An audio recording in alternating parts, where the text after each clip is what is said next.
প্রিয় দর্শক, আসসালামু আলাইকুম। দর্শক, আপনাদের প্রীতি ও শুভেচ্ছা জানিয়ে শুরু করছি আমাদের আজকের প্রতিবেদন। তো দর্শক, আজকে আমরা গ্রামের এক অসহায় মেয়ের গল্প তুলে ধরব, যার নাম হচ্ছে জিনিয়া। জিনিয়ার লেখাপড়ার খুব ইচ্ছা ছিল, কিন্তু লেখাপড়া হয়নি। জিনিয়ার বাবা গ্রামে চানাচুর বিক্রি করে, চানাচুর মুড়ি বিক্রি করে যা ইনকাম হয় তা দিয়ে কোনো মতে সংসার চলে। তার মধ্যে জিনিয়ার ছোট একটা ভাই আছে।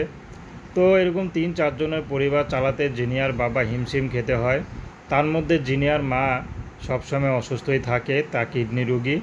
তো এখন জিনিয়া বড় হয়েছে, বিয়ে শাদী করবে, কিন্তু সেই অবস্থা তার বাবার নেই। এই জন্য জিনিয়া এখন ইউটিউবে এসেছে ভালো একটা জীবনসঙ্গীর আশায়। সেই মানুষটি যেমনই হোক, জিনিয়া বিয়ে শাদী করতে রাজি আছে। যদি বিবাহিত হয়, যদি এক ছাদের নিচে 2 স্ত্রীও রাখতে পারে, জিনিয়া বিয়ে শাদী করবে। কারণ জিনিয়ার পছন্দ, জিনিয়ার পরিবারের পছন্দ। আর পরিবারে বলতে শুধু বাবাটাই আছে, মা কখন চলে যায় বলা যায় না।